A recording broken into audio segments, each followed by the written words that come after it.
Welcome to my channel. This is the Diamond Chrysalis, aka Divested Diamonds. This is divestment with purpose, and you have arrived.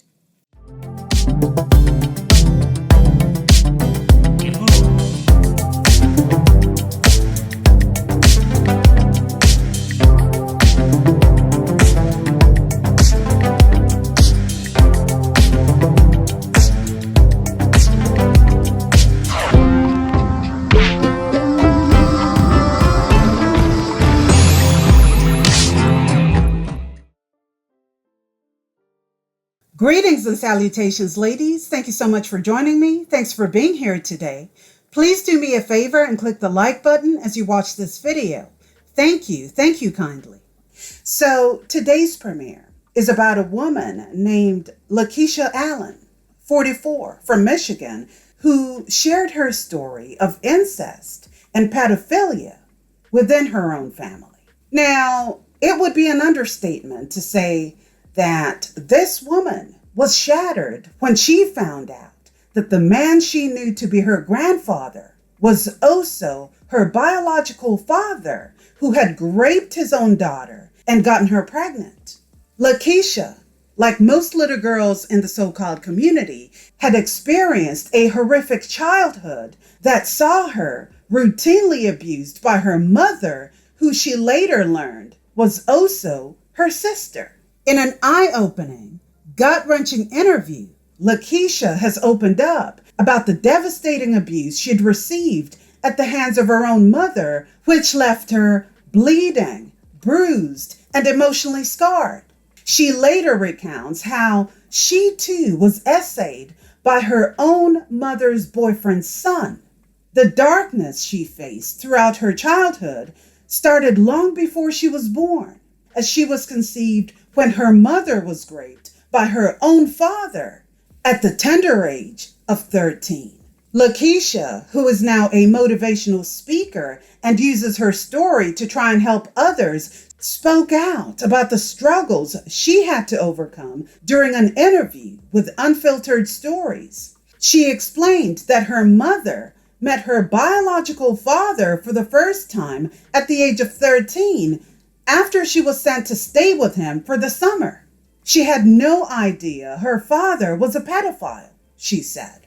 When she came home from that summer, she was pregnant with me. I was born to a 13-year-old little girl. I was conceived in darkness, but what I was born into was just as traumatic. My entire childhood was one form of trauma after another. Lakeisha also shared how she was essayed repeatedly from a young age by the son of a man her mother was dating. He would babysit me and would sexually molest me. He would use religion to do it, she said. He would tell me that I would go to hell if I didn't do it, or that he'd molest my younger brother if I didn't perform. And then he would bribe me with food as a prize for performing. Lakeisha said the sexual abuse was eventually exposed, and her mother left that man, but then started going from one guy to the next. She recalled being left alone, days at a time, at age 8, while trying to watch over her younger siblings. Okay, let's pause this for a minute. This right here was very common, especially with Generation X. This generation did it all. They played babysitter, parent, and basically everything that the parents were supposed to be doing for their kids, but didn't. Generation X is also known as the latchkey generation, or the latchkey kids, because they were forced to grow up quickly with little to no supervision. This group of people was, for the most part, ignored by their parents and quite literally left to raise themselves. So if you were a single mother with a bunch of kids and dated recklessly, it would be the perfect setting and the perfect breeding ground in which pedophiles could thrive. As the story unfolds, you will see that she was parent and guardian to her own siblings. Most people in this age range were forced to take on a lot of responsibility, thus becoming independent before their time because there was no help coming for them. This generation is also comprised of some of the most self-reliant people today in comparison to all other generations, in my opinion. Not only did they have to raise themselves, they helped out tremendously in raising their siblings too because their parents, sorry, not sorry, didn't have time for them because they had to work. Now, I'm not at all saying that this was the case for everyone in this category. However, majority can attest to this. Just thought I'd point that out. But let's continue. So, apart from playing babysitter and mother to her siblings in the absence of her mother, Lakeisha says how she felt penalized by her mother if something was not right when she came home. Her punishment, which involved relentless beatings involving extension cords, were so severe until she couldn't take it anymore. She sought a way out of this situation later, but before that, like most kids who've been given up for adoption, fostered, or simply grown up in the absence of one parent or both, in the cases of orphaned children, she was curious to know what her biological father was like, or better yet, who he was. When she eventually found out the truth, she was shattered, devastated at the fact that her grandfather was also her father. Any hopes that she'd ever had of having her father save her from this situation were destroyed once she realized that her father was indeed a pedophile. I was fathered by a pedophile, she said. She mentions how she carried a lot of anger in her, which, by the way, is very common for abused or abandoned kids. She attempted deletion at the age of 13 by drowning an entire bottle of Tylenol while home alone. But she started vomiting profusely, and most of the pills came back up, which she now believes was God looking over her. She also recalls another occasion when her mother got into a terrible fight with a new man she was seeing and tried to defend herself by pulling out a gun. Unfortunately, it backfired. The man snatched the gun out of her hand, beat her with it, and threw it away, she remembered. The next morning, Lakeisha, who was around 14 or 15 years old at the time, said her mother hurt her worse than she ever had before, which left her searing in pain. I was just done. My body was bleeding. My body was bruised all over. Welts were forming on my body, she told the outlet. And her final straw came when she was sitting on a bus one morning and was thinking that when she got home from school later that day, she was going to find the gun and use it to delete her mother. Instead, she decided to ask for help. She wrote a letter to her teacher describing her situation and stuck it under a book on her desk. She was then brought into the principal's office and CPS was called. She was later put into foster care, but unfortunately, once again, she experienced more DV in her new home. A few days after she had gone to live with her new family, she said that she overheard her foster mother yell on the phone, saying, "I'm sick and tired of my check coming late. I don't work for free. You can have this girl back." She was told to pack her belongings and leave, which she collected and put in trash bags. She then sat down and thought to herself, "I'm just trash. My life has no purpose." Lakeisha said her life started to improve after being placed in a new foster home, which was much better than the previous one. She now has a daughter whom she vows to protect by being the best mother that she could possibly be. Lakeisha has since forgiven her mother for her mistreatment and recognizes that she herself was just a child when she had her, and says, "I'm not defined by what I come from. I'm not defined by anything that happened to me. I am not defined by the natural DNA in my blood. This is such a sad story that unfortunately affects many Black girls and young Black women. And this is not to say that other races of women don't go through this, but it's almost a pandemic in the so-called community. I've said this before, and I'll say it again. There is something inherently wrong with the XY chromosome that needs to be studied further, because their propensity for female negligence and extreme violence towards us is remarkable, spectacularly remarkable.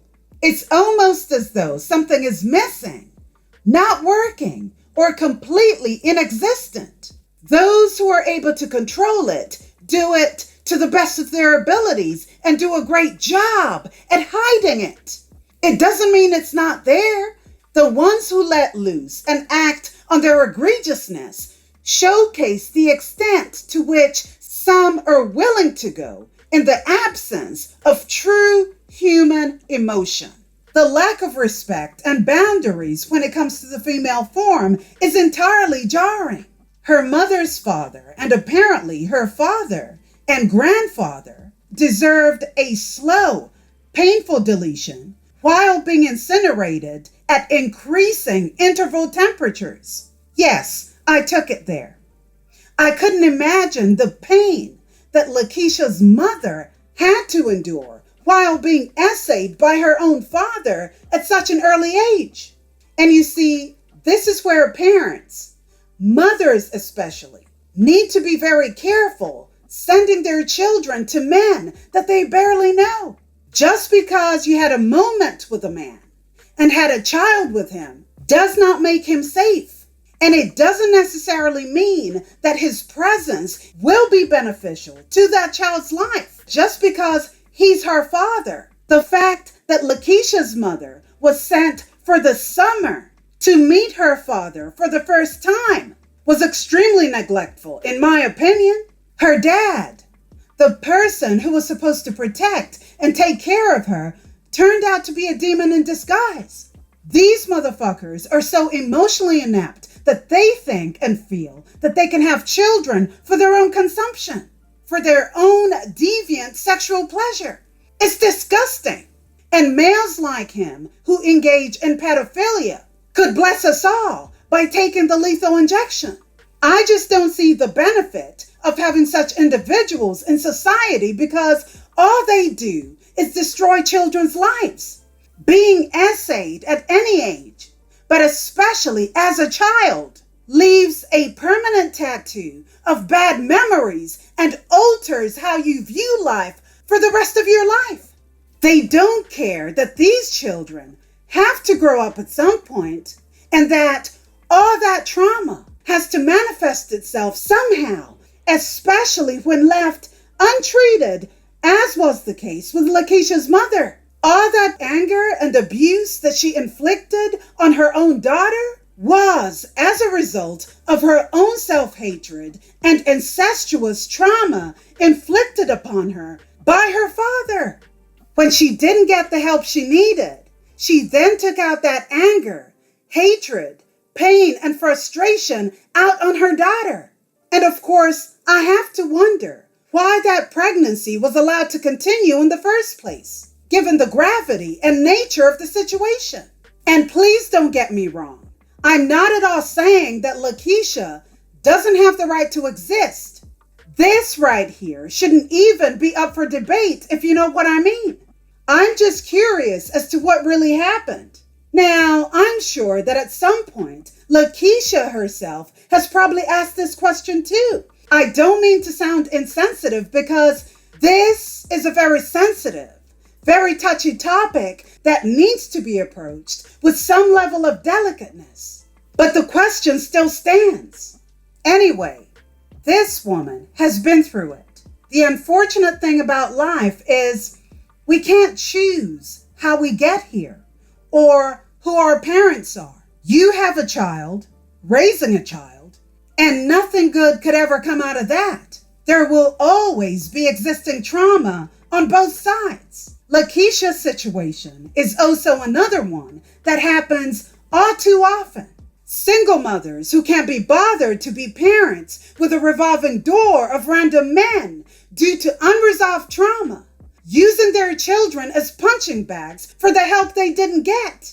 Now, I understand that Lakeisha's mother had no control over what happened to her, nor did she deserve it, but neither did her daughter. Lakeisha didn't deserve any of what happened to her. And what's even more sad, what's worse, is that there are far too many people salivating at the hope of a check when they take on the responsibility of being foster parents. Sadly, there are far too many children who are let down, abandoned, and left out to dry in the foster care system. The entire system is broken and nobody cares because there are far too many greedy people involved. Some are abusive, while others have pedophilic tendencies. We've all heard the horror stories. So, what's a child to do when they have no choice in the matter? All children deserve parents, but not every parent deserves to have children.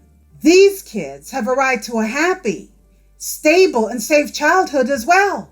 Punishing your children for something that happened to you isn't the answer either. It creates trauma on top of trauma, and the cycle continues. You know, this so-called community has normalized the sexualization of children to a very disgusting level.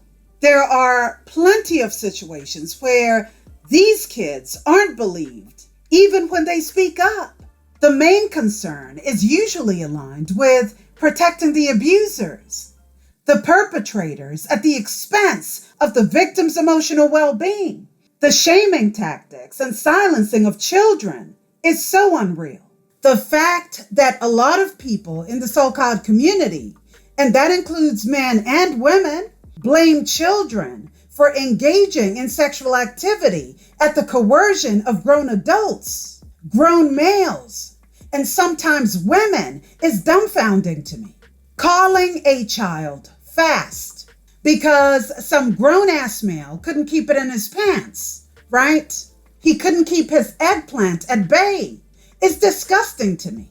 Children will always follow an adult's instruction, especially in vulnerable situations or environments. This is exactly why your kids are being taught about sexuality at a very young age. They are literally being groomed in school. Have we not seen the videos? Have we not seen adult males from that community showing children sex toys in school?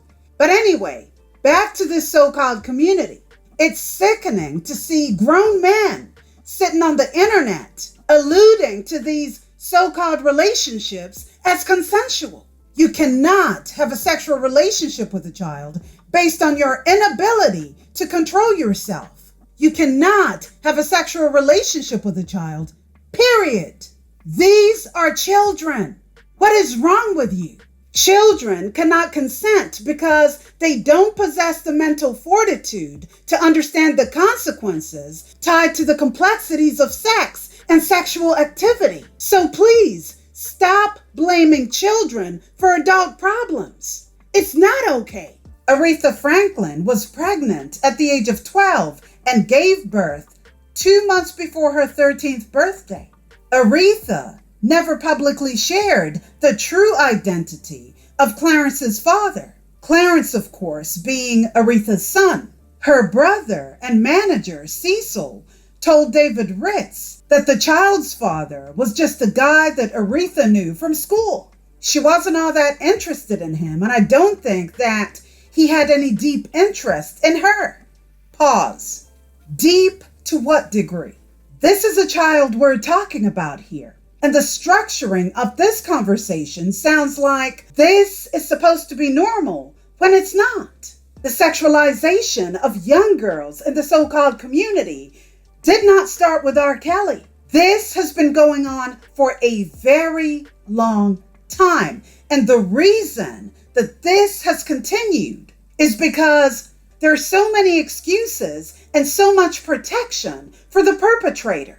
And to those of you who keep shaming these kids for getting into relationships with these males, to these lopsided so-called relationships with grown men who should know better, should be ashamed of yourselves. Rather than shame these kids, you need to be looking at the adults who are coercing these kids into these types of situations. It's never the children's problem here. It's never the fault of any child. Why would these adults continue getting passes when they know better? They know exactly what they're doing. But these children don't. So why would you protect these perverted adults while shaming the children? It doesn't make sense. Nothing in this so-called community makes sense. But I digress. It's also been reported how Aretha's father wasn't particularly furious about this situation and allegedly said that he understood that these things happen. Now, what loving parent would have such a nonchalant attitude on their underage daughter, their underage child of 12, being touched? You see, Aretha's mother, Barbara, wasn't around at this point in her life. She had gotten herself pregnant with another man's baby and had a son named Vaughn, who's Aretha's half-brother. This all took place in 1948 when Aretha was just 6 years old. Barbara eventually moved, taking Vaughn with her to Buffalo, New York, leaving her husband, C.L. Franklin, Aretha's father, and the rest of the children behind. Aretha was 10 years old when her mother died from a heart attack, and that left her completely devastated. Now, let's go back to Aretha's childbirth situation at the age of 13. As mentioned earlier, her father was reportedly not angry about the incident, even though someone was messing around with his daughter in her 12th year of being on this planet, possibly earlier. Pause. I want that to really sink in. I want you to really think about that. When she got pregnant again at the age of 14 with her son Eddie, according to Vanity Fair, her father was fine with this pregnancy too. This was based off of the statement and narrative Aretha was trying to spin. I'll go on a limb and pontificate that perhaps her reason for doing so came from her trying to protect her father while not fully understanding that this would do the complete opposite, because this made him look incompetent as a parent. But if any of the stories are anything to go by, this man was just a pervert anyway. Unfortunately, his daughter still had love and respect for him, even though he did not deserve it. Aretha's statement, however, turned out to be an alleged lie, according to Aretha's brother, who told David Ritz, a ghostwriter who had been working with the Franklin family, that wasn't the case. Aretha's brother, Cecil, allegedly said that their father wasn't happy at all, and that was made quite clear. Now, there have been rumors swirling around for years on who truly impregnated her at the age of 12. Everything seems to point to her father, C.L. Franklin, who had, how shall I put this, an extreme sexual appetite for the female form, including young girls. Now, would that be the reason he was so nonchalant when she got pregnant the first time? Would that explain why he was so livid the second time she got pregnant? Because the baby wasn't his? Her father was said to be quite violent too, with a revolving door of women from his congregation, where he served as church leader. He allegedly impregnated a young teenage girl at his church. After Aretha's baby was born, he allowed her to drop out of school. C.L. Franklin then recruited his daughter to begin traveling with him and his gospel group on the road. Her father was said to be so promiscuous that orgies were so common. Even fellow singer Ray Charles who was also another philanderer despite his blindness, labeled his church a sex circus. This was no place for a child. But tell that to some of these black males and their mammies who support this shit. You know, it's a very big shame that Aretha's life was unprotected, abusive, and traumatic. This is why she took to the bottle. It's been very well documented how she drank a lot, trying to numb the pain. This is why no woman with a sane mind should be paying attention to these dusty podcasters who claim relationships were so much better back in the day. From whose perspective? Surely not women's. Those idiots do not know what they're talking about. There was a lot of SA and DV in a lot of these marriages. Pedophilia was rampant, and it's still going on today. Grown men got away with deviant behavior towards girls. Most of your grandmothers, great-grandmothers, and those who came before them got married in their early teens. I'm sorry to have to break it to you, but most of them were child brides. And of course it wasn't their fault. But here's a fact. The men who married them were perfectly okay with that. AKA your grandparents, great-grandparents were okay with that. Sign of the times? Maybe. But it shouldn't take a genius to know that a grown man who's aroused by a child is not to be trusted. Aretha and Lakeisha's stories are decades apart, but their experiences are almost identical because when it really comes down to it, most men aren't attracted to women. The majority of women keep trying to figure out the secret sauce to a good relationship, and none, and I mean none, have the answer for it. This is also why they desperately keep finding themselves in male spaces, hoping and praying that therein lies the answer. But here's the thing. Not even your great-grandmothers or grandmothers could decipher why most of these relationships don't or didn't work. They tried being submissive, and most of them got abused for it. This is what happens when you give a man complete autonomy over you. With all this information at hand, why would you still think that men have the answer to relationships? Majority of men are attracted to the innocence of young girls, their lack of knowledge about the world, their naivete on the seriousness of being preyed upon, and their ability to be molded into whatever men want. Sometimes they'll seek that innocence in a grown woman, but then get disappointed because, well, grown women have real life experiences. Most men aren't interested in dealing with women their own age. It's too much work. They aren't interested in the challenges and accountability of these relationships. This is why most of them are obsessed with age. They would rather have young, impressionable beings that they can talk down to and have sex with at their beck and call. Josephine Baker was another one. Now, she dropped out of school at a very young age, 12 reportedly, just so she could work as a waitress. She was homeless, raised by a single mother because, once again, the father was absent. Shocker! She would dumpster dive for food until a man named Willie Wells married her at the age of, any guesses? 13! It seems to be the magic number in the so-called community. The marriage, of course, lasted a few months to a year.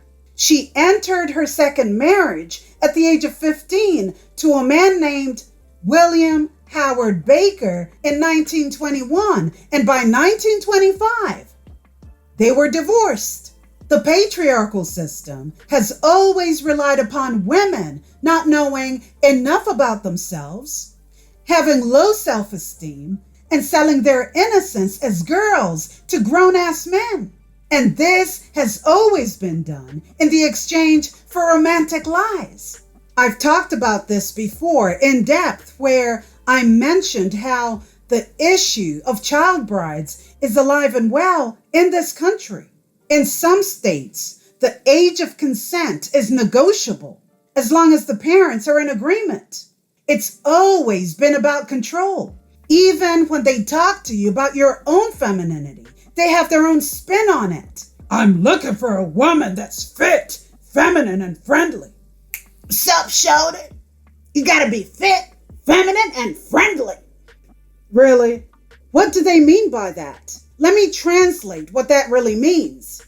They're looking for a woman that is docile, with a childlike mentality and mannerisms to match. Come on, let's talk about femininity and what it really is. Let's talk about their version of femininity and what it really means. You're supposed to be this damsel in distress. You're supposed to cook, clean, and do whatever they say. You're supposed to be agreeable to everything that he says. And on top of that, he's going to come in as the hero that he is, swoop in and save the day. That's really what they mean when they talk about femininity. You being assertive as a woman is somehow looked at as masculine, which is crazy to me. Most of these effers are not looking for a partner. We keep going around in circles and coming back to the same thing. Innocence, childlike behavior, and innocence. What I really wish a lot of parents would do is teach their children not only about stranger danger, but familiar danger as well. Majority of predators are people the family already knows. People who are familiar to you and your children. People who are in a position of power and trust. Those who are very likely to manipulate your children by using familiarity as a weapon or tool to satisfy their own sexual deviancy. No one should get a pass. You know, I was listening to a certain content creator some days ago, and while I do like her and her platform, I found some of her comments quite disappointing when it came to the topic of SA towards young Black girls in the so-called community. She seems to think that there is only a handful of Black males who do this to children and not the majority. I beg to differ. Now, I've also watched some of her past videos where she asked her audience to put a number in the chat to see who had been touched, and there was an overwhelming number of women who indicated that such had happened to them. She also did another survey on a separate video to find out the ages of people's grandparents, specifically grandmothers, and how old they were when they got married. And the results were disturbing. My point is this: stats can only give you what's been reported. You cannot base absolutes on that because they don't provide you with a full scope of the subject matter. They are merely a guide and a pathway to show you what's going on with a certain demographic or topic based on their findings. It doesn't mean the results aren't true. They are for that particular assessment done in a controlled environment. To believe that only a minority of Black men are participating in these types of heinous activities is disingenuous.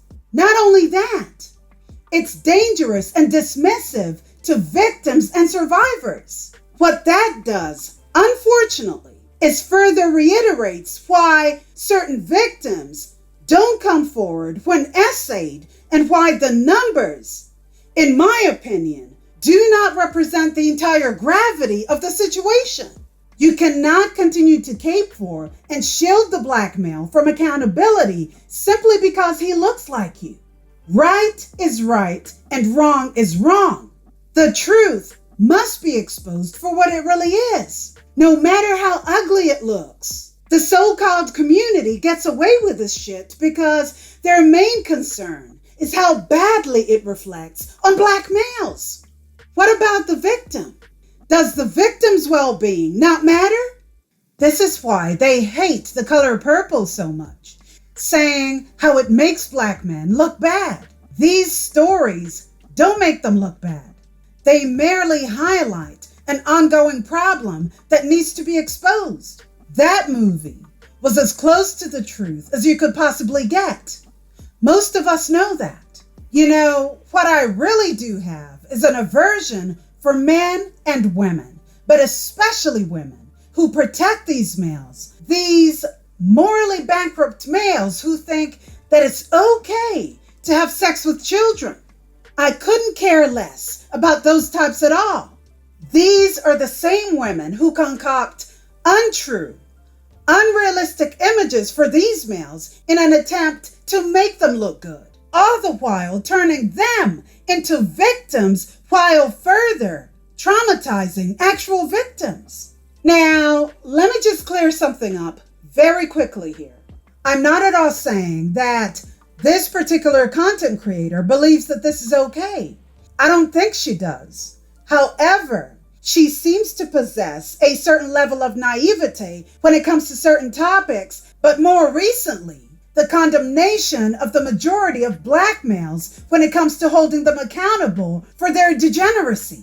Part of that, I believe, is because she wants to believe that most of them are good men. Hence her dilly-dally attitude. We have to be careful with that. If black males want to change their image, let them do it themselves. It's not our job as black women to keep cleaning up their mess. Burn the cape. All I'm saying is, by not holding these males accountable, you are also participating in the foolishness and indirectly responsible for the continuation of such heinous crimes and behavior. Women who are okay with this, and I'm not talking about the content creator here, women who are okay with this are every other woman's enemy. And if you know someone like this, cut them out of your life. Trust me, you'll be all the better for it. On that note, what are your thoughts on what's been discussed here today? Please leave your thoughts and comments down below. Don't forget to like, share, and subscribe to the channel. And remember, ladies, it's important to teach your children about stranger danger. But please don't forget that the biggest danger to your kids usually has a familiar face and is already in your midst. Thank you so much for watching. This is the Diamond Chrysalis. Divest like a butterfly, and I'll see you next time. Bye, diamonds.